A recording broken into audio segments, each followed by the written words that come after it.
de la culture, férus des belles lettres, et bonsoir et bienvenue une fois de plus à ce énième numéro de Billon Littérature, votre chronique spécialement dédiée à la littérature, aux livres en RDC et dans tout l'univers. Voilà, ce soir, nous sommes heureux de vous savoir toujours nombreux devant vos petits écrans pour nous suivre. Et ce soir, nous recevons pour vous sur ces plateaux un auteur, on est peu plus spécial. Il s'appelle Monsieur Bienvenu Séné Mongaba. Il est professeur et nous lui disons bonsoir et bienvenue.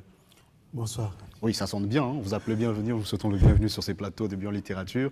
Merci beaucoup. Vous êtes professeur, vous enseignez le lingala. Oui, je suis professeur à l'UPN et j'enseigne le lingala. Tout justement, et l'ouvrage avec lequel nous allons nous entretenir ce soir avec vous s'intitule Kotangisa Namino Koya Africa et aussi enseigné dans la langue africaine. Donc c'est un livre écrit en deux langues, donc un livre pratiquement bilingue. Mais rapidement, pour vous présenter, dire qui vous êtes exactement. Vous êtes docteur en langue et cultures africaines. Aussi, vous êtes détenteur d'un diplôme d'études spécialisées en chimie et d'une agrégation en sciences naturelles. Vous enseignez dans les institutions universitaires pédagogiques et c'est un observateur de longue date des systèmes éducatifs, spécialement celui de la RD Congo. Donc, monsieur le professeur, bienvenue Séné Mongaba. Merci beaucoup d'être passé ici nous voir à Billon Télévision pour parler de cet ouvrage récemment paru, hein, c'est depuis 2014, aux éditions Mabiki. On va en venir. Vous êtes aussi éditeur. Oui. Voilà, pour rapidement dire sur ce qui est cet ouvrage, vous écrivez comme ça déjà à la page 106 pour essayer de contextualiser cet ouvrage, comme je l'ai dit, Kotangisa Namino Koya Africa. Vous dites que ces livres se concentrent sur la valeur didactique de la langue d'enseignement dans les écoles africaines. Parlez-nous un peu du contexte de cet ouvrage. Il semble que c'est un extrait de votre thèse pour que vous soyez docteur en lingala. Oui, bon, la situation en Afrique, au Congo particulièrement, mais pas particulièrement, c'est la situation générale en Afrique. Les enfants vont à l'école étudier dans des langues européennes, mais dans leur vie familiale et dans la cité, ils parlent les langues africaines. Et ça a posé toujours un problème au niveau de l'enseignement. Et les enfants, quand ils arrivent à l'école, ils ont du mal à comprendre les enseignements parce que on leur enseigne en français, alors que lui, il parle en lingala. Et moi, je dis toujours que c'est mon cas personnel. D'abord, moi, je viens de Kingasani, donc je suis un enfant de Kingasani, donc je parle. Le français que je parle, c'est un produit de l'école. Je n'ai jamais parlé français avec ma mère, ni avec mon père, ni dans mon quartier.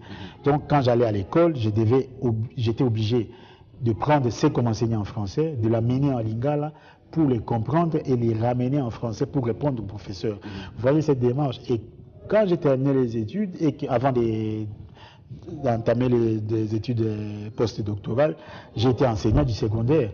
Et là, j'ai vu que les enfants, j'enseignais la chimie parce qu'au départ, je suis chimiste, et les enfants avaient des difficultés de comprendre. Un jour, comme ça, je me suis fâché avec les enfants. Et paf, je leur dis dans lingala, mais ils ont maya mungu a utie boye, utie ba mi. Soko lexi bo mona munda epeli, ils ont chlore et botolier électron, amemi kuna sodium ba botolier électron et koto azu électron. Ils ne pas se comprendre les ana. Et j'ai entendu les enfants directement dire ah. Donc à ce moment-là, j'ai compris que les enfants n'avaient pas un problème avec la chimie, les enfants avaient un problème avec le français. Tout ce que j'expliquais, les enfants ne comprenaient pas la langue que j'utilisais. Donc c'est comme ça que j'ai commencé à penser qu'il y avait un problème et que, bon, étant à Kinshasa, je ne comprenais pas, j'étais limité parce que, bon, français, je devais être content. Mais quand je suis arrivé en Belgique, je me suis rendu compte que le flamand, ils étudient en néerlandais. Et néerlandais, c'est parlé par combien? 13 millions d'habitants, donc pas même le nombre d'habitants qui parlent le lingala ou le kiswahili, mais eux, ils étudient dans leur langue. Et j'avais encore un autre prof de chimie aussi à cette époque. Son livre, il nous enseignait en français, mais son livre était écrit en tchèque, parce que lui, il était tchèque. Alors à ce moment-là, ça m'a révolté. Je me suis dit, c'est à ce moment-là que j'ai pris la décision que non, de commencer à écrire en lingala. Très bien, une belle histoire en tout cas. Il faut beaucoup de fleurs pour vous, pour ce courage, pour avoir pris votre destin comme ça, d'Africain en main. Mais aussi une chose, vous avez dit tantôt que vous avez grandi ici à Kinshasa, donc aux Amouana Kingasani, comme vous l'avez dit.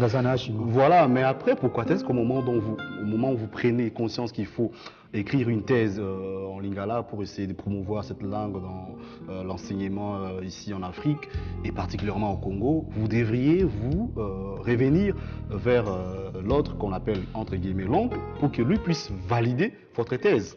Une thèse en lingala que vous défendez devant des docteurs qui sont blancs, belges, qui n'ont rien à voir avec cette langue. Ça s'est passé comment en fait? Parce que en fait, c'est un parcours de l'histoire, un parcours de vie. Donc, comme je disais, je suis allé en Belgique, j'ai fait mes études de chimie. À ce moment-là, on disait, bon, Gouta Okende Marambé, Simba. Et puis, bon, c'était des fils en aiguille, je suis resté, j'ai travaillé comme chimiste là-bas, et puis j'ai perdu le travail comme chimiste là-bas, donc je devais survivre. Et puis un jour, avec des amis qui étaient là, il y avait des jeunes Belges qui faisaient leur doctorat, ils disaient, ah mais bienvenue, tu ne peux pas nous enseigner les lingala. Bon, mais pendant ce temps, moi, je n'ai pas étudié les lingala à l'école, c'est ça le problème. Donc j'ai commencé à apprendre les lingala avec eux, et j'ai commencé à enseigner les lingala. Donc, à lire, à faire des recherches, à enseigner. Et petit à petit, j'ai commencé à publier, vous en parlerez, j'ai commencé à publier des livres parce que mes étudiants avaient besoin de comprendre, ils avaient besoin du lingala pour qu'ils, quand ils arrivent à Kinshasa, faire leurs recherches, qu'ils puissent communiquer avec des Quinois. Donc, je ne pouvais pas leur enseigner les Makanza. Donc, j'ai dû écrire moi-même les livres de conjugaison du lingala actuel, les livres de grammaire. Et c'est petit à petit que mes publications allaient à l'université des Gants. Voilà, à l'université des Gants. Et l'université des Gants, à un moment donné, mes contacts disaient, mais bienvenue, tu sais, il n'y a pas encore un travail sérieux sur les lingala. Dans les fonds, comme toi, tu les fais en lingala comme ça, est-ce que tu ne peux pas le faire comme une thèse? Moi, je dis oui, parce que moi, mon souci, c'est doter les lingala de terminologie scientifique qui lui permet qu'on utilise les mathématiques, l'informatique, la chimie, comme on le fait en lingala. Donc c'est comme ça que j'ai entamé. Bon, par rapport à ce que vous dites aux étrangers, bon, il faut savoir que l'université des Gants enseigne des lingala depuis longtemps, et peut-être qu'il a même une tradition du lingala encore plus poussée, qui est certain. Donc lui, il est belge, mais mon promoteur direct, Kabuta, Kabuta, il est congolais. Bon, Congolais, il est Congolais comme moi, comme ça. Mais il était là-bas. Jackie Maniaki, qui était dans mon jury, lui, il est Congolais de Brazzaville, métis Congolais-Français. Donc, ça veut dire... Et puis, ça, c'était la linguistique. Ça veut dire qu'on voit les contenus de ce que tu fais. Et moi, ma thèse portait sur l'usage du lingala dans l'enseignement des sciences dans les écoles de Kinshasa. D'accord, merci beaucoup. Voilà, on va revenir sur l'ouvrage qui, lui, s'intitule « Enseigner dans les langues africaines » en lingala. Vous avez écrit « Kotangisa na minoko ya Afrika ». Ce que j'ai aimé, c'est un peu la problématique que vous soulevez dans ce livre. Vous venez de le lire tantôt, mais on va quand même le lire. Vous écrivez ceci à la page 109. « Les études démontrent que la majorité des étudiants africains ont une faible maîtrise de la langue d'enseignement. Cette carence a des retombées inéluctables sur l'acquisition des savoirs enseignés dans cette langue. Le problème est aggravé par le fait que certains enseignants ont eux-mêmes une faible maîtrise de la langue d'enseignement, ce qui les empêche d'enseigner de façon adéquate dans cette langue. D'où on peut dire qu'il y a comme ça cette forme de complexe séculaire, parce qu'au moment où l'on a pris conscience que les enfants, que les étudiants n'arrivent pas à comprendre dans une langue étrangère, mais pourquoi est-ce qu'on a mis, pourquoi on compte de mettre aussi beaucoup de temps pour essayer de réformer pratiquement le système éducatif? C'est un peu ça votre combat, je pense. Oui, c'est ça le combat. D'un côté, moi, dans ce livre, j'explique qu'il y a un problème, mais nous avons nos langues. Et nos langues ne sont pas pauvres. On peut utiliser nos langues pour enseigner n'importe quelle matière qui existe au monde. Je dis n'importe quelle, la chimie, l'informatique et tout ça. Mais les Quinois vous diront que le lingala est pauvre, souvent ils disent ça. Lingala est pauvre, ils ont pour yo yebite ndo le bakinga na zamobola. Ils ont des causes à koyeba na yo ndezo sala ke le bakinga na yebite. Super. Moi j'ai écrit ma thèse 594 pages en lingala. Ma thèse je l'ai écrit en lingala, complètement du début à la fin. Ça veut dire que ils ont makambo monsusu que nous on pense que la langue française, elle est ce qu'elle est par la loi de Dieu. Non, ce sont les Français qui se sont mis à étoffer leur langue. Ndenge moko pe biso mukolo bata mangala bakozalaka ko bakisaka maloba na lingala ekokola. Pour la morphologie du lingala le permet. Je viens de publier, j'ai mis au ministère les livres de chimie 3e secondaire Ça veut dire à la rentrée, s'il y a les livres de chimie 3e secondaire, je l'ai écrit en lingala, qui va être là. Depuis 2 ou 3 ans, les gens de Tchangou le connaissent. Il y a les tableaux périodiques que j'ai fait bilingue français-lingala qui existent, c'est les tableaux périodiques de chimie. Donc ça veut dire que ce sont des choses comme ça. Donc il y a des choses didactiques, mais il ne faut pas que tout ce qu'on a maloba, moussale de kamaloba nebele. Ça veut dire que les Africains, chacun dans sa langue, parce que nos langues les permettent de créer des mots comme les Français les font. Parce que parfois, on se disait là tantôt, parfois les gens croient que Maurice Grévis, c'est un mot français. Non, c'est une personne qui s'est retiré dans son bureau, il a écrit tout ce que nous on a étudié. Il a codifié les Français. Voilà, et moi c'est ce que j'essaye de faire pour les Lingala. Professeur, quelque part dans votre livre, vous dites qu'il est prouvé que l'enfant qui apprend dans sa langue maternelle apprend mieux que celui-là qui apprend dans une langue étrangère. Et là même le sens de votre combat pour essayer d'enseigner les enfants dans leur langue du quotidien. Mais il est une question, une réalité que l'on vit ici à Kinshasa, c'est que la langue étrangère, notamment le français, est pratiquement devenu comme une sorte de langue maternelle pour certains enfants. Il naît dans une famille où on ne lui parle que le français, et puis après on lui oriente dans une école où on ne parle que le français. Et alors, pour cet enfant-là, qu'est-ce qu'il devient? Oui, moi je comprends, ça sont des réalités socio-linguistiques. Oui. Et le Congo n'est pas un cas particulier. Oui. Même dans les vieilles démocraties, la noblesse a toujours une langue qu'il utilise et qu'il se bat à continuer à utiliser pendant que la population utilise une autre langue, jusqu'à ce que la noblesse va perdre cette langue. Aujourd'hui, qui parle français? Ce sont les gens comme moi et vous, des gens qui ont été à l'université, qui parlent français à la maison, qui veulent que leurs enfants étudient un peu comme l'Europe, parce que quelque part, tous à Kokonzama. Ça veut dire que nous sommes encore colonisés. Nous croyons que, au moins, nous français, on va John Azamaïl.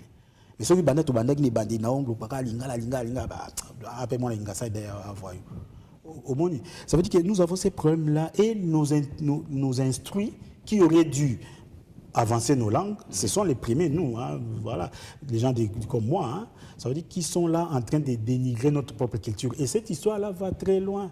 Ça veut dire que quand tu interdis à un enfant de parler lingala dans la cour de l'école et dans la classe, tu es en train de lui transmettre un message. Ta langue là ne vaut rien. Wow. Et ta culture là ne vaut rien. Tu n'as rien, tes parents n'ont rien, tes ancêtres n'avaient rien. Tourne-toi la tête vers le nord et accepte et dis amen tout ce qu'on t'amène. Et on se retrouve là, perdu.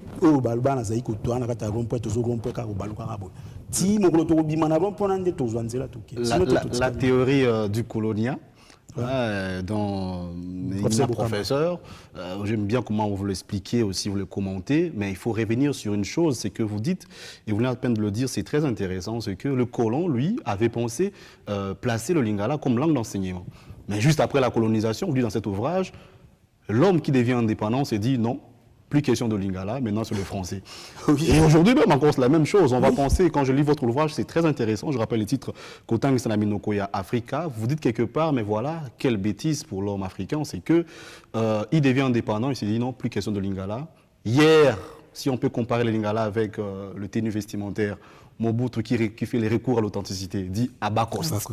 Mais après quand il s'en va, tout le monde revient vers le costume. Est-ce que c'est peut-être pas une sorte de couteau dans l'eau, épée dans l'eau comme ça, ces combats que vous menez? Parce qu'après-demain, les gens vont encore se dire, écoutez, on est dans un contexte de mondialisation. Ah oui, ça c'est bien, c'est que vous parlez là de mondialisation, je vais revenir sur ça. Un peu plus rapidement. Oui, dans la lobby. Oui. Parce que bateau, tous en a gombé ma campagne, tous au monde a tué le canal Selimba ou ma kamna, Kimbanseke na nini. Ça veut dire que les Français sont en train de foutre les camps. Moi, je viens de Kingasani. Le français que je parle là, il y a des gens comme moi, comme ça, qui étaient à Kingasani, qui parlaient ça. Aujourd'hui, il y en a de moins en moins. Même à Bagombe, il y en a de moins en moins. C'est-à-dire, à un moment donné, nous arriverons au bout, il y aura 200 000 personnes qui parlent français, avec 80 millions, 90 millions qui ne pipent rien. C'est là où on va aller. À ce moment-là, c'est pour ça que nous, on fait ce travail d'avant-garde. Qu'il y ait des documents, qu'il y ait des ouvrages que les gens vont utiliser à ces moments-là. Donc, c'est ça. Par rapport à l'histoire de la mondialisation, moi, j'ai dit aux gens, on ne participe pas à la mondialisation à cause de la langue que tu parles. On participe à la mondialisation grâce à ce que tu sais faire. Les Chinois sont dans la mondialisation, ils ne parlent pas français, ils ne parlent pas anglais. Nous, on parle français, on n'est pas dedans. Et on vient prendre nos diamants, nos cuivres, parce qu'on n'a rien. C'est là où il y a le problème. Donc, ce n'est pas parce que tu as bien, tu as français bien, tu n'auras jamais le français Hollande en français. Voilà, monsieur le professeur Séné Mongaba, bienvenue. Je rappelle que vous êtes professeur à l'UPN, vous enseignez les cours de Lingala. Et l'ouvrage que nous avons entre les mains ici, mesdames et messieurs, s'intitule Kotangisa Naminokoya Africa, publié aux éditions Mabiki. J'ai dit tantôt, d'entrée de jeu de cette émission, que vous êtes aussi éditeur. On va essayer d'en parler un peu plus rapidement avant de clôturer cette émission. Vous êtes éditeur et la spécialité des éditions Mabiki, c'est celle de publier comme ça des ouvrages en langues africaines. Et peut-être pour une petite anecdote, dont nous-mêmes aussi nous en faisons partie. Oui, donc on a créé Mabiki parce que tu vois, quand tu veux écrire des livres en lingala, déjà quand les gens écrivent en français, c'est difficile de trouver l'éditeur. Quand j'ai écrit Fwakumbutu, Tony Sola Moto Kanara Poto, j'avais du mal. Alors, à ce moment-là, j'ai créé la maison d'édition en Belgique. Et cette maison d'édition publie des romans en lingala, des livres, des manuels scolaires, mais je publie aussi pour des auteurs qui écrivent en français, parce que la majorité des 90% des auteurs congolais écrivent en français, donc nous publions aussi pour ceux qui écrivent en français, mais nous avons des manuels. Et notre combat, maintenant, c'est lancé. Là, ça a lancé. Moi, j'ai sorti des choses en lingala, vous avez publié Bamba, on a maintenant Kamuke Sukali. Donc, ça veut dire que ça commence à venir. Il y a pas mal de jeunes auteurs, ce qui me plaît beaucoup, qui écrivent maintenant en lingala. J'ai pas mal de manuscrits. Donc, je crois que c'est parti, comme je dis toujours, le jour où, à Kalouka, on va nous lire, alors la littérature congolaise démarrera. D'accord. Les écrivains congolais, ils sont nombreux. Beaucoup de jeunes, ceux qui sont dans l'association des jeunes écrivains du Congo, nombreux en tout cas qui écrivent. Mais comme ça, quand ils suivent la télé, qu'ils tombent sur un éditeur, donc du coup, c'est... voilà, quelle grâce. Donc je pense bien qu'en ce moment, ils se disent, mais est-ce qu'il ne va pas nous laisser ses coordonnées? Est-ce que Mabiki a une représentation ici à Kinshasa? Et comment faire pour vous atteindre? Bon, d'abord, c'est plus facile par mail. Oui. Édition, au pluriel, non S, édition Mabiki, @yahoo.fr, ou bien sur notre site internet, mabiki.net. Là, ou bien par téléphone, ça aussi. Donc, le numéro 0032 495 48 97 50. Donc 0032 495 48 97 50. Ça, vous tombez directement dans nos bureaux et en Belgique. Nous sommes basés à Wavre, mais ici à Kinshasa, nous sommes à Kimbanteke et à Kasavubu. D'accord. C'est Faraja 5. Donc, mais à Kimbanteke, c'est sur Ngambali 272. Donc, on est dans des endroits où on ne trouve pas des livres. Mais c'est voulu parce que nous, ce qu'on cherche, c'est cette littérature qui viendra, qui est en train de venir. C'est un peu ça. Mais ceux qui veulent nous contacter, c'est plus facile par mail, par téléphone ou bien par notre site internet www.mabiki.net. D'accord, c'est ceux qui vont le faire. Et revenons pour cet ouvrage. Est-ce qu'il est ici déjà disponible à Kinshasa? Je rappelle le titre, c'est Kotangisa Naminokoya Africa. Et c'est en deux langues. Il y a une partie qui est en français, enseignée dans les langues africaines. Donc un ouvrage écrit pratiquement en lingala et en français, aux éditions Mabiki. Est-ce qu'on peut le trouver ici à Kinshasa? Dans quelle librairie? Comment faire en fait? Donc il y a à la librairie du Grand Lac, au boulevard du 30 juin, ça vous allez les trouver. Ou bien vous nous appelez au 0818 137 831. On a nos coursiers qui vous appelez, ils savent venir vous atteindre là où vous êtes. Connaissant Kinshasa comme il est, on sait toujours se déplacer. En tout cas, merci beaucoup. Nous sommes arrivés à la fin de cette émission. C'est moi qui vous remercie. Un dernier mot peut-être? Moi, ce que j'aimerais, ça veut dire que quand moi j'écris en lingala, ce n'est pas un combat des révolutionnaires ou quoi. Je m'assume comme étant mutamangala na balingala na koma lingala. Okomango ndenge wana ozwa monoko na yo lokola ya yo. Oyo kasoni te, oyo kasomo te, oza yo, toza biso ba congolais. Zala yo, kobanga no te, mundela autosa yo. J'enseigne à Gand, j'enseigne partout. Lingala. Il s'appelle Bienvenue Séné Mongaba, il est professeur à l'université Portesans au Congo, auteur de cet ouvrage très intéressant, mesdames et messieurs, intitulé Kotangisa Naminokoya Africa. Il était notre invité ce soir. Nous lui disons merci et on espère bien sûr vous revoir prochainement avec notre ouvrage. Merci bien. Voilà, ça en est fini ici, mesdames et messieurs. À vous qui nous avez suivis, merci beaucoup pour l'attention particulière. Merci à tous les techniciens qui nous aident à réaliser cette émission. Merci à vous, en tout cas, qui luttez pour promouvoir la littérature congolaise, mais aussi la littérature africaine en général. Nous sommes tous des cœurs avec vous. N'hésitez pas, si vous êtes auteur, à nous contacter. Écrivez-nous surtout si vous voulez que nous puissions nous recevoir sur cette émission, ça sera avec plaisir. Donc d'ici là, portez-vous très bien et comme on le dit toujours, bonne lecture chez vous. Merci.